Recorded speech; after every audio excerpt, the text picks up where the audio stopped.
നമ്മൾ കുട്ടിയുടെ അടുത്ത് പോയി കാതിൽ ഓംകാരം 21 പ്രാവശ്യം ജപിക്കണം. ഷോർട്ടിൽ ചെല്ലുന്ന ആൾക്കാരുണ്ട്. ദീർഘമായി എടുക്കുന്ന സമയത്ത് സ്ത്രീകളുടെ യൂട്രസിന് പ്രോബ്ലം വരുന്ന ഇടയ്ക്ക് ഒരു ഫിയർ ഫാക്ടേഴ്സ് കണ്ടന്റ് ഉണ്ടായി മാർക്കറ്റിൽ. പലർക്കും പേടിയാണ്. ഒരു പ്രസൻസ് ഫീൽ ചെയ്യുന്നത് ചിലവർ ചോദിക്കും മഹാദേവനായിട്ടാണോ? മഹാദേവനായിട്ട് വരാനാണെങ്കിൽ നമ്മൾ ആരാണ് നമ്മൾ വിളിച്ച മഹാദേവനോട് എത്താൻ? അതുകൊണ്ടാണ് വൈകുന്നേരം ആയാലും എപ്പോഴും ചില ആൾക്കാർ ചിരിച്ചുകൊണ്ട് നിൽക്കുന്നില്ലേ, ഇദ്ദേഹം എന്തോ എപ്പോഴും ഭയങ്കര ആക്റ്റീവാണ്, നമ്മൾ സംശയം തോന്നില്ലേ? അദ്ദേഹം എപ്പോഴും നമ്മൾ പോലും അറിയാത്ത 1-2 മെട്രിക്സ് പുള്ളിയുടെ ഉണ്ടാവും. സഹസ്രാരത്തിൽ പ്ലേസ് ചെയ്യണം. സഹസ്രാരത്തിൽ പ്ലേസ് ചെയ്തിട്ട് അതുപോലെ തേടയിൽ പ്ലേസ് ചെയ്യുക. അതിനുശേഷം നമ്മുടെ നേരെ ഫ്രണ്ടിൽ പ്ലേസ് ചെയ്യുക ഓംകാരം. വീണ്ടും ആ എനർജി നമ്മുടെ ഈ ഗോളം പോലെ ആയതിനു ശേഷം വീണ്ടും നേരെ മണിപൂരക ചക്രത്തിലേക്ക് വരും. ആരുടെ ഗൈഡൻസും ഇല്ല, ഒരിടത്തും പേയ്മെൻറ്റും കൊടുക്കണ്ട. ഇതവർക്ക് ചെയ്യാം. ചെയ്ത എക്സ്പീരിയൻസ് അവർക്ക് അനുഭവിക്കാന്നുള്ള കാര്യമാണ്. പ്രകൃതിയിലേക്ക് വന്ന് സമർപ്പണത്തോടുകൂടി സഹസ്രാരത്തിൽ വരുന്നു. തിരിച്ച് നമ്മൾ ഈ പറയുന്ന സമർപ്പണം ആർക്കാണ് കൊടുക്കുന്നത്? മഹാദേവനാണ് കൊടുക്കുന്നത്. മഹാദേവന് സമർപ്പിച്ചു കഴിഞ്ഞാൽ ബാക്കി അദ്ദേഹം നോക്കിക്കോളും, നമ്മളൊന്നും അറിയില്ല. ശരി, ഈ ഓംകാര മെഡിറ്റേഷൻ എനിക്ക് തോന്നുന്നു ഒരുപാട് ആളുകൾ ഇന്ന് ഫോണൊക്കെ ഉണ്ടായതുകൊണ്ട് ഈ എനർജി ട്രെയിനും ടൈപ്പ് പോകുമ്പോഴത്തേക്കും ഈ ഫോണിനകത്ത് ഈ ഓംകാരനാദം അല്ലെങ്കിൽ ഇവർ സ്വന്തമായിട്ട് അത്തരത്തിലുള്ള മെഡിറ്റേഷൻ ചെയ്യാറുണ്ട്. അപ്പം ഇതുകൊണ്ട് എന്തെങ്കിലും പ്രയോജനങ്ങളുണ്ടോ? രാഹുൽ, ഈ എല്ലാവരും പല പല മെഡിറ്റേഷൻസ് ചെയ്യാറുണ്ട്. ഇപ്പോൾ നോർമലി നമ്മളിപ്പോൾ രാവിലെ ഭയങ്കര ആക്റ്റീവായിട്ടായിരിക്കും ജോലിക്ക് പോവുകയോ ബിസിനസ്സിന് പോവുകയോ പല സംഭവങ്ങൾക്ക് പോകും. ഒരു ഉച്ച കഴിയുമ്പോൾ നമ്മൾ എനർജി ഡ്രെയിൻ ഉണ്ടാവും. എപ്പോഴും നമ്മളൊരു എൻലൈറ്റ്മെൻറ്റിലേക്ക് അല്ലെങ്കിൽ എപ്പോഴും നമ്മൾ ഭയങ്കര ആക്റ്റീവായിട്ടിരിക്കണമെന്നുണ്ടെങ്കിൽ പല പല മെട്രിക്സ് ഉണ്ട്. അപ്പോൾ രാവിലെ അതിലൊരു മെഡിറ്റേഷനാണ് ഈ ഓംകാര മെഡിറ്റേഷൻ. ഓംകാര മെഡിറ്റേഷൻ പല കാര്യങ്ങൾക്ക് ഉപയോഗിക്കുക. ഇപ്പോൾ വീട്ടിലിപ്പോൾ ഏതെങ്കിലും കുട്ടികൾ സുഖമില്ലാതെ കിടക്കണമെന്ന് വെച്ചോ, രാവിലെ വേണേൽ അപ്ലൈ ചെയ്തോ. അതായത് കുട്ടികൾക്ക് ഒട്ടും വയ്യ, പനിയാണ്, അല്ലെങ്കിൽ എഴുന്നേക്കാൻ പറ്റുന്നില്ല, പല പല സ്റ്റേജസ് ഉണ്ടാവും. പക്ഷേ എന്തിനും മെഡിസിൻ എടുക്കണം, അത് വേറെ കാര്യം. ഒരു അഡീഷണലി കൊടുക്കുന്ന ഒരു ആഡഡ് ബെനിഫിറ്റ്സ് എന്ന് പറഞ്ഞു കഴിഞ്ഞാൽ നമ്മളെ കൊണ്ട് എന്ത് ചെയ്യാൻ പറ്റും എന്നുള്ളതാണ്. അപ്പോൾ കുട്ടിയുടെ കാതിൽ പോയിട്ട് ഓംകാരം 21 പ്രാവശ്യം ജപിക്കണം. അടുത്ത് പോയിരുന്നിട്ട് നമ്മളൊരു ഫ്രണ്ടായിരിക്കാം, മെൻറ്ററായിരിക്കാം, ഗുരുവായിരിക്കാം, വട്ടവർ, എങ്ങനെയാണെങ്കിലും നമ്മൾ കുട്ടിയുടെ അടുത്ത് പോയി കാതിൽ ഓംകാരം 21 പ്രാവശ്യം ജപിക്കണം. ഈ ഓംകാരത്തിൻ്റെ ഏറ്റവും വലിയ വിഷയം എന്ന് വെച്ച് കഴിഞ്ഞാൽ ഓംകാരം പല വിധത്തിൽ നമുക്ക് ചൊല്ലാം. അപ്പം ഒത്തിരി സൗണ്ട് എടുത്ത് ഓം, ഇങ്ങനെ ദീർഘമായിട്ടുള്ള അല്ലെങ്കിൽ ഓം എന്ന് പറഞ്ഞ് പതിയെ ചൊല്ലാം. അത് എങ്ങനെയാണത് ചൊല്ലേണ്ടത്? ഇപ്പോൾ ഓരോ ആൾക്കാരും ഓരോ രീതിയിലല്ലേ. ഇപ്പം ദീർഘമായി ശ്വാസം എടുത്ത് ഓമിനെ എന്താ പറയുക ചൊല്ലുന്ന ആൾക്കാരുണ്ട്, അല്ലെങ്കിൽ ഷോർട്ടിൽ ചൊല്ലുന്ന ആൾക്കാരുണ്ട്. ദീർഘമായി എടുക്കുന്ന സമയത്ത് സ്ത്രീകളുടെ യൂട്രസിന് പ്രോബ്ലം വരുന്ന ഇടയ്ക്ക് ഒരു ഫിയർ ഫാക്ടേഴ്സ് കണ്ടന്റ് ഉണ്ടായി മാർക്കറ്റിൽ. പലർക്കും പേടിയാണ്. അപ്പോൾ അത് ഓരോ ആൾക്കാരുടെ കംഫർട്ട്. എന്ത് കാര്യം ചെയ്തു കഴിഞ്ഞാലും ഓംകാരം നിങ്ങൾ ജപിക്കൂ, ഓം നമഃ ശിവായ ജപിക്കൂ, മഹാദേവൻ്റെ ഭൂതഗണങ്ങൾ ഓടിയെത്തും. അതിനകത്ത് ഏതൊരു ഡൗട്ടും ഇല്ല. ഇനി മഹാദേവൻ ഉണ്ടെന്ന് പറഞ്ഞാലും ഇല്ലെന്ന് പറഞ്ഞു കഴിഞ്ഞാലും ഒരു വലിയൊരു സിഗ്നേച്ചർ നിങ്ങൾക്ക് കിട്ടും. ദൈവത്തിൻ്റെ ഒരു കൈ എന്നൊക്കെ പറയുന്നില്ലേ, ഏറ്റവും വലിയ പവർഫുള്ളായിട്ടുള്ള ഒരു സംഭവം മഹാദേവൻ്റെ ഒരു പ്രസൻസ് ഫീൽ ചെയ്യുന്നത്. ചിലവർ ചോദിക്കും മഹാദേവനായിട്ടാണോ? മഹാദേവനായിട്ട് വരാനാണെങ്കിൽ നമ്മൾ ആരാണ് നമ്മൾ വിളിച്ച മഹാദേവനോട് എത്താൻ? നമ്മളെ സർവൻ്റൊന്നും അല്ലല്ലോ. നമ്മളെ പ്രൊട്ടക്റ്റ് ചെയ്യാൻ മഹാദേവൻ ആ സമയത്ത് പല വഴികൾ കാണും. മേ ബി നമുക്ക് അവസരങ്ങൾ വരും. ഒന്നുകിൽ ഒരാളായിട്ടോ, അല്ലെങ്കിൽ വേറെ മീഡിയമായിട്ടോ, വേറെ സർഫസ് ആയിട്ടോ, അവിടെ മനസ്സിലാക്കുന്നതാണ് നമ്മുടെ വിജയം. അപ്പോൾ മഹാദേവൻ ആത്മാർത്ഥമായി വിളിച്ചിട്ട് നിങ്ങൾ ഓംകാരം ജപിക്കൂ. നീ എങ്ങനെ ജപിച്ചാലും വെറുതെ പറഞ്ഞാലും കുഴപ്പമൊന്നുമില്ല. പിന്നെ ഓരോ ആൾക്കാർക്കും ആ ജപിക്കുന്ന ഒരു രീതി ഒരു ഇമ്പമുള്ള രീതിയാണെങ്കിൽ, ഇപ്പോൾ ഞാൻ വെറുതെ ഓംകാരം എന്ന് പറഞ്ഞു കഴിഞ്ഞാൽ അതിന് ശക്തിയുണ്ട്. പക്ഷേ എടുക്കുന്ന ബ്രീത്തിൽ ഞാൻ ഓംകാരത്തിന് നീട്ടി വിടുകയാണെങ്കിൽ ആ ഒരു നീട്ടി എടുക്കുമ്പോൾ എനിക്കൊരു ഇന്നർ സുഖം കിട്ടും, അല്ലേ? എൻ്റെ ഹാപ്പിനെസ് ആണല്ലോ അൾട്ടിമേറ്റ്ലി വേണ്ടത്, ബാക്കിയുള്ളവർ കേൾക്കുന്നതിനെങ്കിലും. അവിടെയാണ് എനിക്ക് കിട്ടുന്ന റിസൾട്ട് എന്ന് പറയുന്നത്. അപ്പോൾ ഒരു കുട്ടിയുടെ കാതിൽ നമ്മൾ 21 പ്രാവശ്യം ഓംകാരം ജപിക്കുകയാണെങ്കിൽ സ്വാഭാവികമായിട്ടും കുട്ടിക്കൊരു എനർജി അപ്ലിഫ്റ്റ് ചെയ്യും.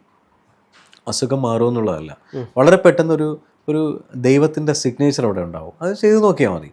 ഈ ഓംകാര മെഡിറ്റേഷൻ നമ്മൾ ചെയ്യുന്ന പല സിംബോളിക്കൽ കൂടെയാണ്. നേരിട്ടാണ് പലർക്കും പറഞ്ഞു കൊടുക്കുന്നത്, ഫോണിൽ കൂടെ ചെയ്യുന്നതല്ല. സാധാരണ ഒരു ബിഗിനേഴ്സിന് അല്ലെങ്കിൽ ഒരാൾക്ക് ആരെ ഗൈഡൻസും ഇല്ലാതെ നിങ്ങൾക്ക് നിങ്ങളുടെ ഇൻറ്റേർണൽ ഓർഗൻസിനെ ക്ലെൻസ് ചെയ്യാം. നമ്മൾ ഇന്ന് രാവിലെ എഴുന്നേൽക്കുന്ന സമയത്ത് നമുക്ക് ഒട്ടും വയ്യാൻ തോന്നുന്നു, അല്ലെങ്കിൽ ജോലി ചെയ്തുകൊണ്ടിരിക്കുന്ന സമയത്ത് ടയേർഡ് ഫീൽ ചെയ്യുന്നു. ഇത് എന്തുകൊണ്ടാണ്? നമ്മുടെ എനർജി ഡ്രെയിൻ ഔട്ട് ആകുന്നതാണ്. സാധാരണ നമ്മുടെ എനർജി എങ്ങനെ ഡ്രെയിൻ ഔട്ട് ആകുന്നത്? മുകളിൽ നിന്ന് താഴേക്ക് ഭൂമിയിലേക്ക് പോകും. ആകാശത്തവും ഭൂമിയകത്തവും സിമ്പിളാണ്. അപ്പോൾ താഴേക്ക് പോകുന്നു, അല്ലേ? അപ്പം ഈ എൻലൈറ്റ് നിൽക്കുന്ന ആൾക്കാർക്ക് എന്തുകൊണ്ടാണ് എനർജി ഡ്രെയിൻ ഔട്ട് ആവാത്തത്? അവരുടെ എനർജി എപ്പോഴും മേളിലേക്കാണ് പോകുന്നത്. എനർജി താഴേക്ക് പോകില്ല. അപ്പോൾ എനർജി ഡ്രെയിൻ ഔട്ട് ആവില്ല. അതുകൊണ്ടാണ് വൈകുന്നേരം ആയാലും എപ്പോഴും ചില ആൾക്കാർ ചിരിച്ചുകൊണ്ട് നിൽക്കുന്നില്ലേ, ഇദ്ദേഹം എന്തോ എപ്പോഴും ഭയങ്കര ആക്റ്റീവാണ്, നമ്മൾ സംശയം തോന്നില്ലേ, അദ്ദേഹം എപ്പോഴും ഭയങ്കര, നമ്മൾ പോലും അറിയാത്ത 1-2 മെട്രിക്സ് പുള്ളിയുടെ ഉണ്ടാവും. അദ്ദേഹത്തിൻ്റെ ജപം, അദ്ദേഹത്തിൻ്റെ ഉപാസന, അദ്ദേഹത്തിൻ്റെ ഒരു എന്താ പറയുക, പല പല മെട്രിക്സ് അപ്ലൈ ചെയ്യുന്നു. അതിലൊന്ന്, നമ്മൾ എപ്പോൾ ടയേർഡ് ഫീൽ ചെയ്യുന്നു, ഒരു 5 മിനിറ്റ് മൊബൈലൊക്കെ മാറ്റി വയ്ക്കൂ, ആദ്യം ഓംകാരത്തിനെ പ്രോപ്പറായിട്ട് പ്ലേസ് ചെയ്യൂ. ഓംകാരം പ്ലേസ് ചെയ്യേണ്ടത്, ഓംകാരത്തിന് ആദ്യം സഹസ്രാരത്തിൽ പ്ലേസ് ചെയ്യണം. സഹസ്രാരത്തിൽ പ്ലേസ് ചെയ്തിട്ട് അതുപോലെ തേടയിൽ പ്ലേസ് ചെയ്യുക. ഈ പ്ലേസ് ചെയ്യാന്ന് വെച്ചാൽ നമ്മൾ സങ്കല്പിക്കുകയാണോ? നമ്മൾ എഴുതണം അവിടെ ഓംകാരത്തിനെ. ഈ തേടയിൽ ഇപ്പം ഈ ശിവോഹത്തിലേക്ക് വരുമ്പോൾ വേറൊരു മെട്രിക്സ് ഉണ്ട്. സഹസ്രാരത്തിനെ പ്രൊട്ടക്റ്റ് ചെയ്തുകൊണ്ട് ശിവോഹം എഴുതാൻ പറയാറുണ്ട്. കുറേ ആൾക്കാർ പറയും എന്തിനാന്ന് ചോദിക്കും. പക്ഷേ അതിൻ്റെ ആൻസർ പറഞ്ഞു കൊടുത്ത് ചെയ്തതിന് ശേഷം പറയും ഭയങ്കരമായ എനർജി എന്ന് പറയും. അത് യൂണിവേഴ്സൽ എനർജി. സഹസ്രാരത്തിലിരിക്കുന്ന ആരാ? സാക്ഷാൽ മഹാദേവൻ.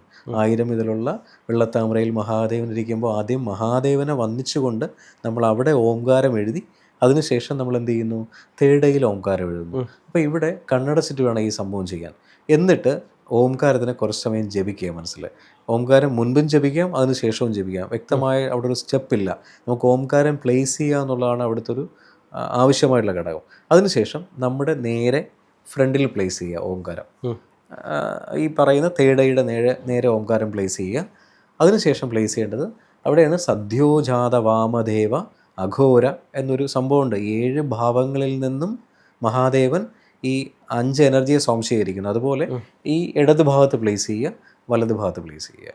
അപ്പോൾ ഈ 5 ഭാഗം പ്ലേസ് ചെയ്യുമ്പോൾ തന്നെ നമ്മൾ ഓൾറെഡി അവിടെ പ്ലേസ്മെൻറ്റ് കഴിഞ്ഞു, ഓംകാരത്തിൻ്റെ പ്ലേസ്മെൻറ്റ് കഴിഞ്ഞു. അപ്പോൾ ഈ ഓംകാരത്തിൻ്റെ പ്ലേസ്മെൻറ്റ് കഴിയുമ്പോൾ സഹസ്രാരത്തിൽ നിന്ന് വരുന്ന എനർജി യൂണിവേഴ്സിൽ നിന്നായിരിക്കും. ഈ യൂണിവേഴ്സ് എനർജിയാണ് എല്ലാ ഭാഗങ്ങളെയും സർക്കുലേറ്റ് ചെയ്യുന്നത്. ഇത് എനർജി ഈക്വലൈസേഷൻ ചെയ്യുകയാണോ? ഈക്വലൈസേഷൻ ചെയ്യുന്നത് എങ്ങനെയാണെന്ന് ചോദിച്ചു കഴിഞ്ഞാൽ, നമ്മുടെ ലെഫ്റ്റ് ഹാൻഡിന് ശക്തി കുറവാണെന്ന് വെച്ചോ, റൈറ്റ് ഹാൻഡിന് കൂടുതലായിരിക്കും. ചിലപ്പോൾ നമുക്കൊരു എന്തെങ്കിലും ഒരു കാര്യം ചെയ്യുമ്പോൾ വലത് കൈ കൊണ്ട് ചെയ്യുമ്പോൾ ഭയങ്കര ഈസി ആയിരിക്കും, ഇടത് കൈ കൊണ്ട് ഈസി ആയിരിക്കണമെന്നില്ല. കാരണം എന്തുകൊണ്ട്, നമ്മൾ കൊച്ചിലെ മുതലേ പ്രാക്ടീസ് ചെയ്യുന്ന വലത് കൈ ആയിരിക്കാം. പക്ഷേ ഈ ഭാഗത്ത് സ്ട്രെങ്ത് കുറവാണെങ്കിൽ അവിടുത്തെ എനർജി നമുക്ക് കൂട്ടാൻ പറ്റും. നമ്മൾ ചില ആൾക്കാരോട് സംസാരിക്കുമ്പോൾ അവരുടെ എന്താ പറയുക, അവരുടെ ബിഹേവിയർ ഭയങ്കര ആക്റ്റീവായിരിക്കും. ചില ആൾക്കാർ ആക്റ്റീവ് ആയിരിക്കണമെന്നില്ല. പക്ഷേ ഒരു മെഡിറ്റേഷൻ ചെയ്ത് വന്നു കഴിഞ്ഞാൽ അവരുടെ എല്ലാ പോർഷൻസും എനർജി ഈക്വൽ ആയിരിക്കും. അതുപോലെ ഈ 5 സ്ഥലങ്ങളിലും പ്ലേസ് ചെയ്ത് കഴിഞ്ഞതിന് ശേഷം ഇനിയാണ് നമ്മൾ ക്ലെൻസ് ചെയ്യിപ്പിക്കാൻ പോകുന്നത്. ഈ ഓംകാരത്തിന് കണ്ണടച്ച് വിഷ്വലി പൂർണ്ണമായിട്ടും ഓംകാരം ഒരു ലൈറ്റ് ബ്രൗൺ എനർജി ആയിട്ട് നമ്മൾ കാണുക. അതായത് ലൈറ്റ് ബ്രൗൺ കാണാൻ പറ്റുന്നില്ല എന്നുണ്ടെങ്കിൽ മെജോറിറ്റി ആൾക്കാരും കാണുന്ന ബ്ലൂ ആയിരിക്കും, ചിലർ പർപ്പിൾ ആയിരിക്കും, ചിലർ വൈറ്റ് ആയിരിക്കും. പക്ഷേ ഈ ഓംകാര മെഡിറ്റേഷനിൽ പർപ്പസ്ഫുള്ളി നമ്മൾ ലൈറ്റ് ബ്രൗൺ കാണുക. അങ്ങനെ കാണാൻ പറ്റുന്നില്ലെങ്കിൽ സൂര്യനെ ഇമാജിൻ ചെയ്യുക. സൂര്യൻ്റെ ലൈറ്റ് ഷാഡോ, ഒരു മഞ്ഞ കളറും ഒരു ബ്രൗണും കൂടെ ചേർന്നുള്ള എനർജിയെ കാണുക. അത് സഹസ്രാരത്തിൽ വരുന്നതായിട്ട് സങ്കല്പിക്കുക. വന്നതിന് ശേഷം ഈ എനർജി പൂർണ്ണമായിട്ട് നമ്മളെ സഹസ്രാരത്തിനെ എക്സ്പാൻഡ് ചെയ്യുന്നു. എക്സ്പാൻഡ് ചെയ്ത് ഓരോ ന്യൂറോൺസിന് ഈ എനർജി ഇങ്ങനെ വിഷ്വലി വരുന്നതായിട്ട് കാണുക. അതിനുശേഷം ഈ എനർജി നാവിഗേറ്റ് ചെയ്ത് നമ്മുടെ തേടയിലേക്ക് വരുന്നു. തേടയിലേക്ക് വരുന്ന സമയത്ത് ഒരു ഗോളം ഉരുണ്ട് വരുന്നത് പോലെ സങ്കല്പിക്കുക. അപ്പോൾ ഇവിടെ വന്നു കഴിഞ്ഞാൽ ഇനി ചെയ്യുന്ന എന്താണ്, നമുക്ക് തലവേദനയാണ് എന്നുണ്ടെങ്കിൽ ഈ എനർജി ഒരു ലൈറ്റ് ബ്രൗൺ എനർജി പൂർണ്ണമായിട്ട് നമ്മളിവിടെ ഇങ്ങനെ സർക്കുലേറ്റ് ചെയ്യുന്നതായിട്ട് കാണുക. അവിടെ സ്പ്രെഡായി പോവുക, എക്സ്പാൻഡ് ആവുക, തലവേദന പൂർണ്ണമായിട്ട് മാറുന്നതായിട്ട് സങ്കല്പിക്കുക. ഈ ഗോളം അത് കഴിഞ്ഞാൽ നേരെ നമ്മുടെ ത്രോട്ട് ചക്രയിലേക്ക് വരും. ത്രോട്ട് ചക്രയിലും ത്രോട്ട് ചക്രയെ ക്ലെൻസ് ചെയ്യുന്നതായിട്ട് കാണുക. ഒരു 5 മിനിറ്റ് അല്ലെങ്കിൽ 2 മിനിറ്റ്, 2 മുതൽ 5 മിനിറ്റാണ് സ്റ്റാൻഡേർഡ് ടൈം. ത്രോട്ട് ചക്രയെ പൂർണ്ണമായിട്ടും ക്ലെൻസ് ചെയ്യുന്നതായിട്ട് വിചാരിക്കുക. അപ്പോൾ എങ്ങനെ ക്ലെൻസ് ചെയ്യിക്കുന്നു? ആ എനർജി അവിടെ വന്നപ്പോൾ എനിക്കവിടെ ഭയങ്കര കംഫർട്ട് കിട്ടുന്നുണ്ട്, ഭയങ്കരമായിട്ടൊരു വൈറ്റ് ഒരു ഈ പറയുന്ന എനർജി വന്നപ്പോൾ ഒരു കൂളിംഗ് ഫീൽ കിട്ടുന്നുള്ളതായിട്ട് സങ്കല്പിക്കുക. അതിനുശേഷം അനാഗത ചക്രത്തിലേക്ക് വരുന്നു. അപ്പോൾ ഈ ഓരോ ചക്രത്തിലേക്ക് വന്ന് ഈ അനാഗത ചക്രത്തിലേക്ക് വരുമ്പോൾ ഈ നെഞ്ചിൻ്റെ നടുക്ക്, അതായത് മിഡ് ഓഫ് ദി ചെസ്റ്റ് എന്ന് പറയില്ലേ, അവിടെയാണല്ലോ ഏറ്റവും കൂടുതൽ ഈ എന്താ പറയുക പവർ ഇരിക്കുന്നത്. ഇവിടെ ഈ എനർജി ഒരു ഗോളം പോലെ നിന്നിട്ട് ഈ ഗോളം എക്സ്പാൻഡ് ആവും, ചെസ്റ്റ് പൂർണ്ണമായിട്ടും എക്സ്പാൻഡ് ആവും. അപ്പം നമ്മുടെ ഇൻറ്റേർണൽ ഓർഗൻസിനെ ഇവൻ ക്ലെൻസ് ചെയ്യിപ്പിക്കുക. അവിടെ നമ്മൾ വിഷ്വലി അങ്ങനെ തന്നെ കൊടുക്കണം.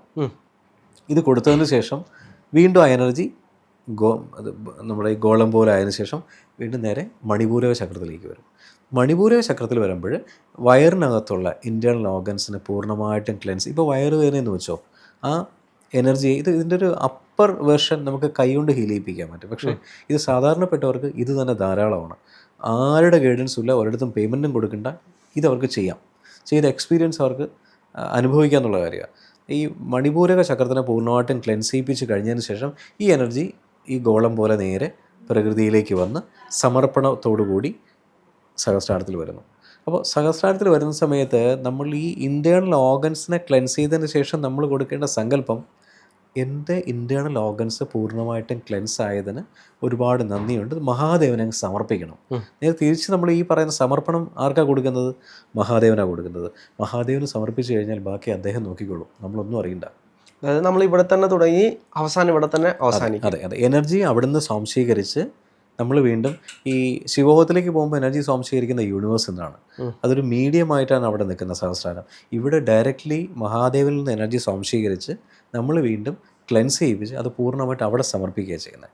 അവിടെ സമർപ്പണം വരുമ്പോൾ പിന്നെ അദ്ദേഹം നോക്കിക്കോളും, നമ്മളൊന്നും നോക്കണ്ട. അത് പൂർണ്ണ വിശ്വാസത്തോടു കൂടി നമ്മളത് ചെയ്യുകയാണെങ്കിൽ ഈ ഒരു സിസ്റ്റം ഇവർ ചെയ്ത് എഴുന്നേറ്റ് വരുമ്പോൾ ഇവർക്കൊരു എനർജി അപ്ലിഫ്റ്റ് ഉണ്ടാവും. പക്ഷെ ഇവിടെ എല്ലാം ഏറ്റവും വലിയ കാര്യം എന്ന് വെച്ച് കഴിഞ്ഞാൽ ഈ ആളുകളെല്ലാം ചെയ്യുന്നത് ഇവരൊരു ഈ സംഭവിക്കുമോ ഇല്ലയോ അങ്ങനെ ഒരു സംശയത്തോടെ ആയിരിക്കും ഒരിക്കലും റിസൾട്ട് കിട്ടില്ല. സംശയത്തോടെ ചെയ്താൽ ഒരിക്കലും റിസൾട്ട് കിട്ടില്ല. പൂർണ്ണമായിട്ടും എനിക്ക് എനർജി കിട്ടും. ഇതിനകത്ത് പിന്നെ വേറെ റോക്കറ്റ് സയൻസ് ഇല്ല, വേറെ ഒന്നും സംഭവിക്കുമെന്ന് പേടിക്കേണ്ട. ഓംകാരമാണ്, നമുക്ക് എപ്പോഴും പ്രൊട്ടക്ഷൻ മാത്രമേ ഉള്ളൂ.